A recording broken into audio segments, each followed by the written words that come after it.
নমস্কাৰ ছাৰ বাইদেউসকল, আপোনালোকক ইনফোলাইভ 23 লৈ স্বাগতম জনাইছোঁ।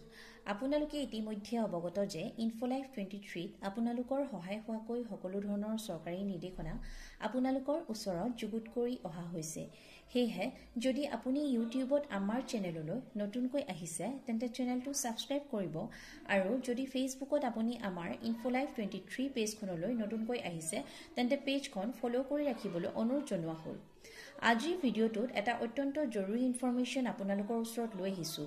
সেয়েহে ভিডিঅ'টো শেষলৈকে চাই ইনফৰমেশ্যনখিনি জানি ল'ব বুলি আশা ৰাখিলোঁ।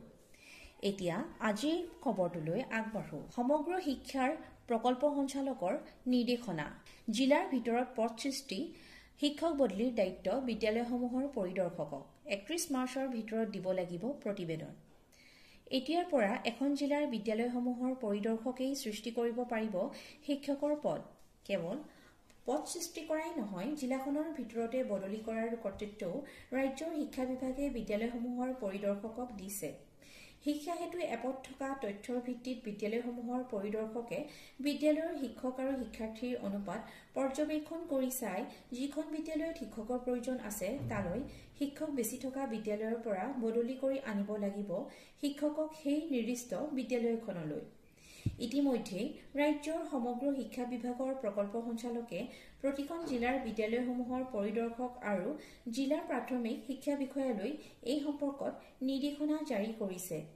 মিছন সঞ্চালকে প্ৰেৰণ কৰা নিৰ্দেশটোত প্ৰতিখন জিলাৰ বিদ্যালয়সমূহৰ পৰিদৰ্শকক কিমানখন বিদ্যালয়ত কিমানটা পদ সৃষ্টি কৰা হ'ল আৰু কিমানক বদলি কৰা হ'ব তাৰ সবিশেষ তথ্য 31 মাৰ্চৰ ভিতৰত শিক্ষা বিভাগক জমা দিবলৈ জনাইছে।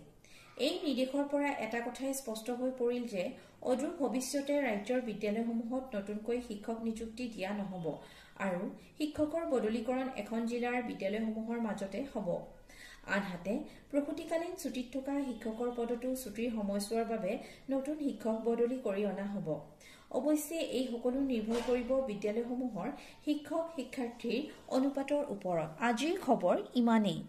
যদি এই ইনফৰমেশ্যনখিনি আপোনালোকৰ বাবে লাভদায়ক হোৱা বুলি ভাবিছে তেন্তে ভিডিঅ'টো লাইক কৰি আপোনাৰ বন্ধু-বান্ধৱীসকলৰ লগত শ্বেয়াৰ কৰি দিব।